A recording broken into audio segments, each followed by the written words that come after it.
Act 1. The Holiday in the Sun. There are some stories that transcend borders, headlines, and even time. They become a part of our collective consciousness, a shared global mystery that leaves a permanent scar on our sense of safety. The story of Madeleine McCann is one such case. It is, without a doubt, the most famous missing person case of the 21st century. It's a story that began in a sun-drenched holiday resort, a place meant for laughter and family memories, but which became the setting for a parent's worst nightmare. It's a story of a beautiful 3-year-old girl with a distinctive mark in her eye who vanished from her bed, seemingly into thin air, sparking a global manhunt that continues to this day. This is a labyrinth of conflicting evidence, of questionable police work, and of enduring, heartbreaking mystery. Our story begins in the spring of 2007, in the picturesque resort town of Praia da Luz, on Portugal's Algarve coast. It is a place designed for escape, a popular destination for British families, seeking a reprieve from the gray English weather. Among the thousands of tourists were Kate and Jerry McCann, two successful doctors from Rothley, Leicestershire. They were, by all accounts, a happy, loving, and accomplished couple. They had arrived for a week-long holiday with their 3 young children, 3-year-old Madeleine and 2-year-old twins, Sean and Amelie. They were joined by a group of 7 friends, also with young children. They would become known to the world as the Tapas 7. They were staying at the Ocean Club, a sprawling resort complex. The McCanns were in apartment 5A, a ground floor unit with a patio door at the back that led out towards the resort's central pool and restaurant area. The layout of this apartment and its accessibility will become a crucial and endlessly debated element of the case. For the first few days, their holiday was idyllic. The weather was beautiful. Their days were spent by the pool, their evenings spent socializing with their friends. Photographs taken during that week show a smiling, happy Madeleine, a cheerful little girl with bright blonde hair, play with her parents and her siblings. These are the last images the world would have of her. The evening of May 3rd, 2007, began like any other on their vacation. At around 8:30 p.m., Kate and Jerry McCann put their 3 children to bed in the apartment. Madeleine was sleeping in a bed near the door of the front bedroom, while the twins were in cots in the same room. The parents left the patio door at the back of the apartment unlocked, but closed so they could easily come and go. They then walked a short distance, approximately 55 meters, to a tapas restaurant located within the resort, where they met their friends for dinner. The group of adults sat at an outdoor table that had a partial view of the apartment block where their children were sleeping. They devised a system. Every half hour, one of the adults would leave the dinner table and walk back to the apartments to check on the sleeping children. It was a routine they had followed on previous nights without incident. At around 9:05 p.m., Jerry McCann did the first check on his children. He looked into the bedroom and saw all 3 of them sleeping peacefully. He noted that the bedroom door was wide open, which he thought was unusual, but he simply pulled it to, leaving it slightly ajar, before returning to the restaurant. At around 9:30 p.m., another friend from the group checked on his own children and offered to check on the McCann children as well. He heard no noise and saw nothing amiss, so he did not enter their apartment. The dinner continued. The friends laughed and talked, enjoying the warm Portuguese evening, believing their children were sleeping safely, just a stone's throw away. But they were wrong. A predator was either already in their midst or was about to make their move.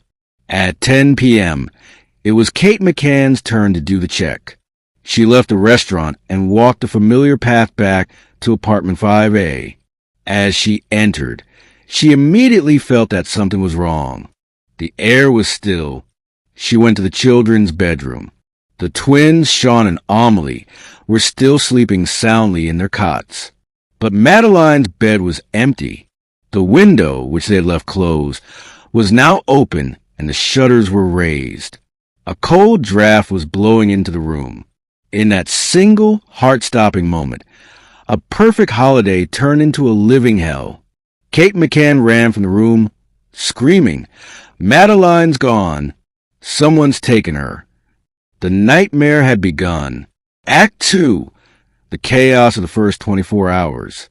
Kate McCann's scream shattered the tranquil atmosphere of the Praia de Luz resort. Her cry, "Madeleine's gone. Someone's taken her," echoed through the warm night air, a primal sound of pure terror. Immediately, the holiday dinner party transformed into a frantic, desperate search party. The McCann's friends, resort staff, and other guests began to scour the Ocean Club complex, their flashlights cutting through the darkness, their voices calling out Madeleine's name. The initial search was chaotic, driven by panic and adrenaline. They searched under cars, in bushes, in utility closets, and around the swimming pools. Jerry McCann ran to the apartment, his mind refusing to accept the reality of the empty bed, the open window. The hope was that she had simply woken up, wandered off, and was lost somewhere within the resort. But as the minutes turned into an hour, a much darker possibility began to take hold. The local Portuguese police, the GNR, were called, arriving at the resort around 10:30 p.m., but the initial police response was marked by a lack of urgency and a series of critical missteps that would later come under intense international scrutiny. The officers who first arrived were from a small, local precinct, unequipped and inexperienced in handling a major crime like a child abduction. They did not immediately seal off apartment 5A as a crime scene. Friends, family, and resort staff were allowed to continue moving in and out, potentially contaminating any forensic evidence the abductor might have left behind. The border with Spain, just a few hours' drive away, was not sealed. Major roadblocks were not set up. It was a slow, almost lethargic response to a situation that demanded immediate, decisive action. The investigation was soon handed over to the Polícia Judiciária, Portugal's equivalent of the FBI. The lead investigator was a man named Goncalo Amaral. But by the time his team took control, the golden hours of the investigation, the critical first 24 to 48 hours when the chances of finding a missing child are highest, were already slipping away. The crime scene was compromised. The initial search had been haphazard. The predator, if it was a planned abduction, had been given a crucial head start.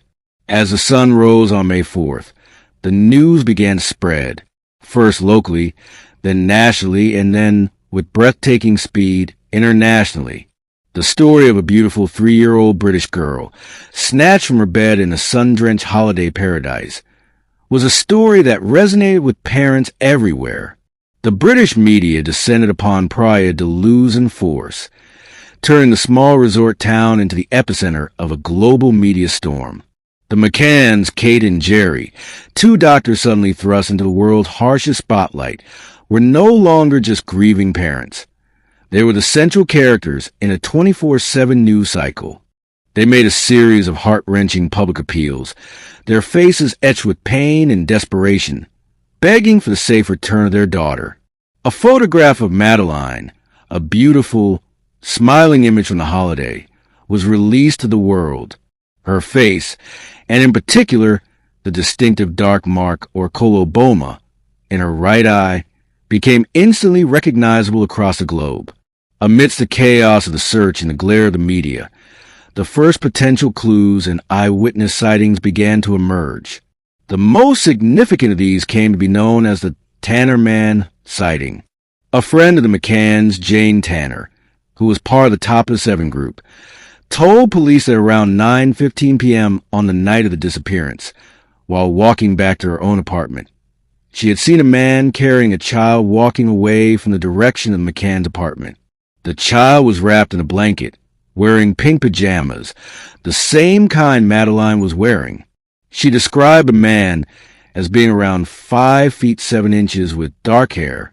This sighting, which occurred before Kate McCann discovered her daughter was missing, became a crucial and highly controversial piece of the initial investigation. Was this the abductor, calmly walking away with his victim? Or was an innocent tourist carrying his own sleeping child back from the resort's daycare? The question has never been definitively answered. The investigation had begun, but was already mired in confusion, contradictions, and the deafening noise of a global media frenzy. Act 3. The Turn of the Tide. In the weeks following Madeleine's disappearance, the investigation became the biggest news story on the planet. A massive international search was underway. Celebrities like David Beckham and Cristiano Ronaldo made public appeals. A huge reward fund was established, growing to millions of pounds.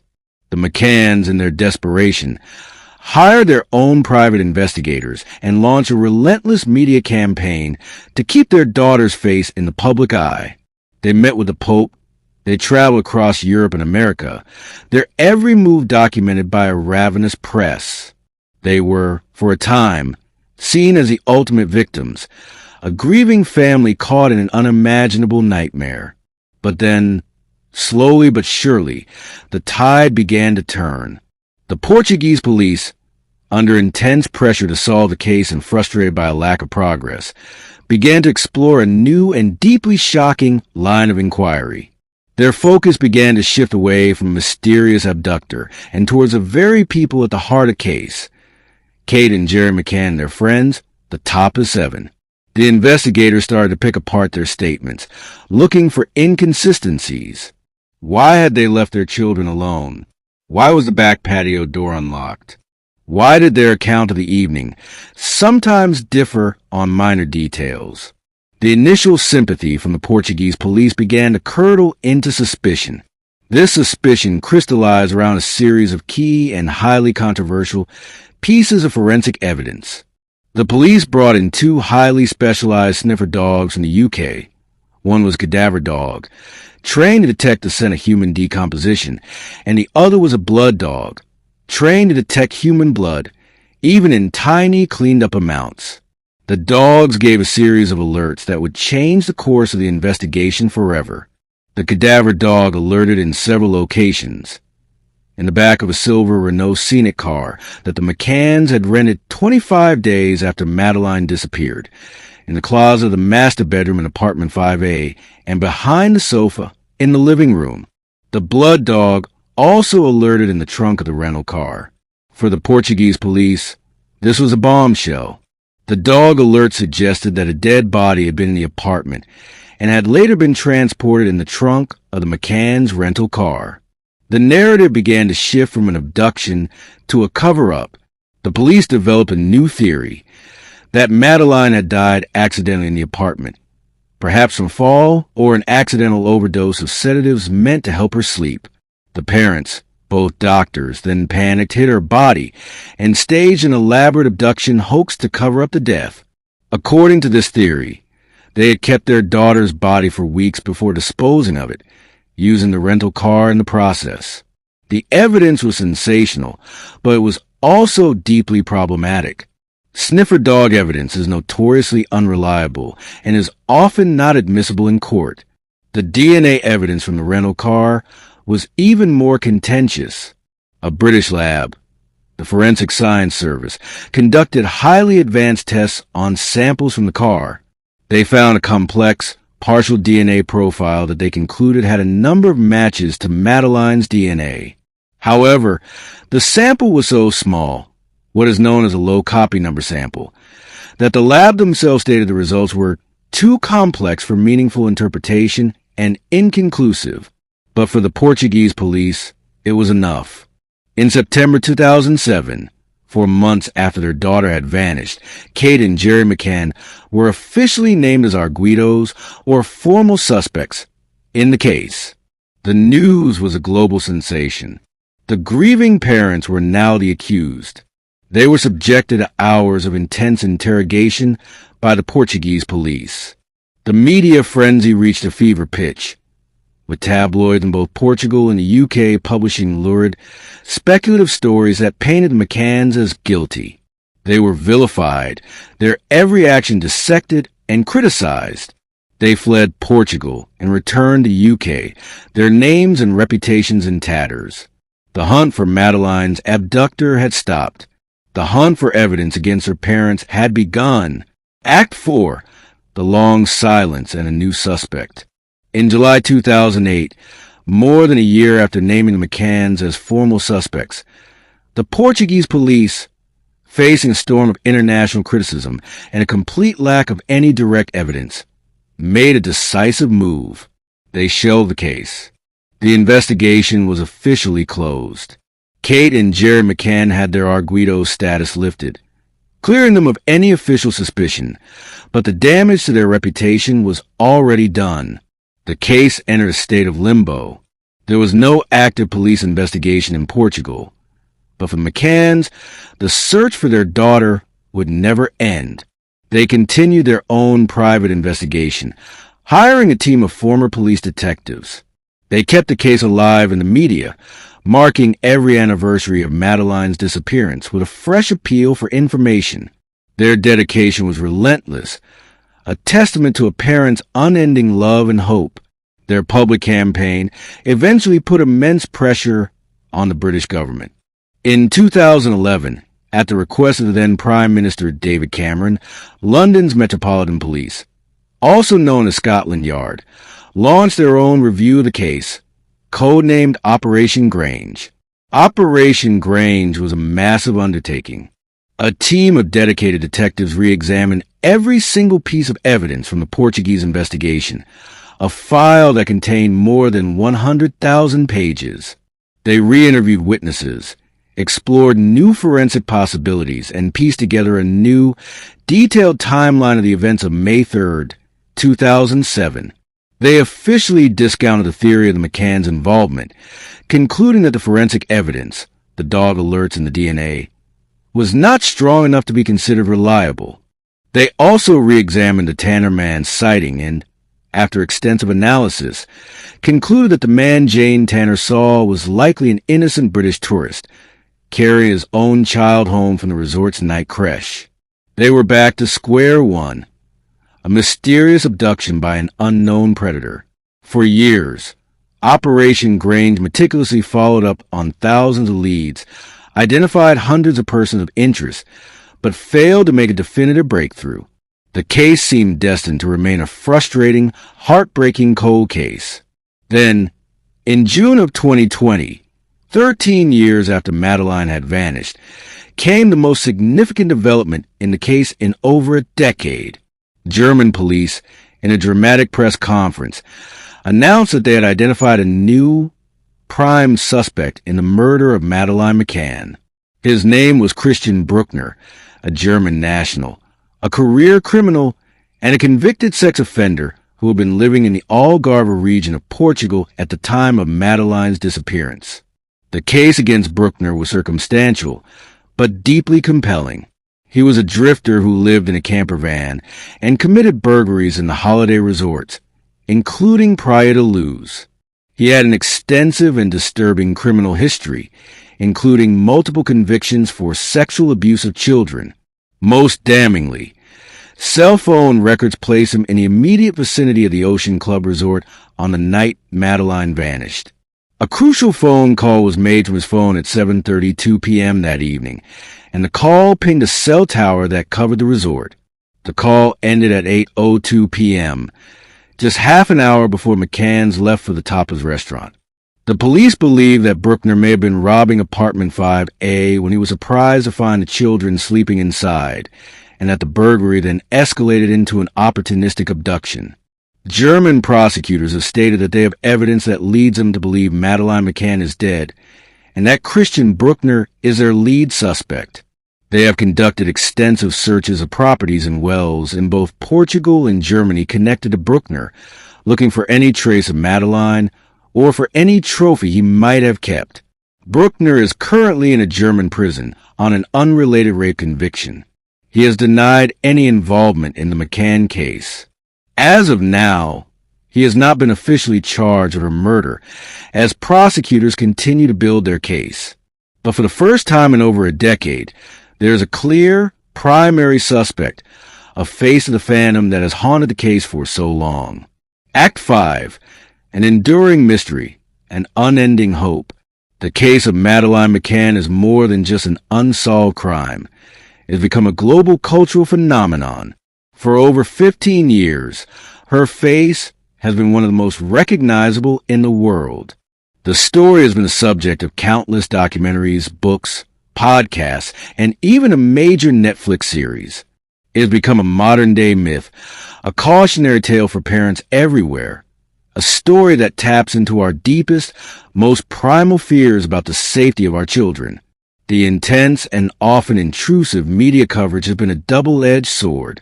On one hand, it has kept Madeleine's story in the public consciousness, ensuring she is never forgotten and generating thousands of potential leads. On the other hand, it has fueled a toxic storm of speculation, conspiracy theories, and online abuse, particularly directed at Kate and Jerry McCann. They've been forced to endure not only the unending pain of losing their child, but also the cruel and baseless accusations of a global audience. Through it all, the McCann's determination to find their daughter has never wavered. They established Madeleine's Fund, a non-profit organization dedicated to finding Madeleine and helping other families of missing children. Every year, on the anniversary of her disappearance and on her birthday, they release a statement, a message of unending love and hope, a plea for answers. Their resilience in the face of unimaginable tragedy is, in itself, a powerful part of the story. Today, the investigation remains active. The focus is squarely on the prime suspect, Christian Bruckner. While German prosecutors are confident he is the man responsible, they are still working to build an airtight case that can be taken to trial. The search for concrete evidence, and most tragically, the search for Madeleine's body, continues. The story of Madeleine McCann leaves us with a series of haunting, unanswered questions. What really happened in apartment 5A on that May evening in 2007? Was it a planned abduction by a predator who had been watching the family? Was it a burglary that went horribly wrong? Will Christian Bruckner ever be formally charged? And the most important, most heartbreaking question of all, is Madeleine McCann still alive somewhere? While the chances may be slim, her parents have never given up hope. And so, the world continues to watch and await. The mystery of the little girl with a distinctive mark in her eye endures, a heartbreaking story that began on a holiday in the sun and descended into a long, dark night of uncertainty. It is a story with no ending, a wound that has never healed, a silent testament to a family's unending love and a global community's shared, desperate hope for answers.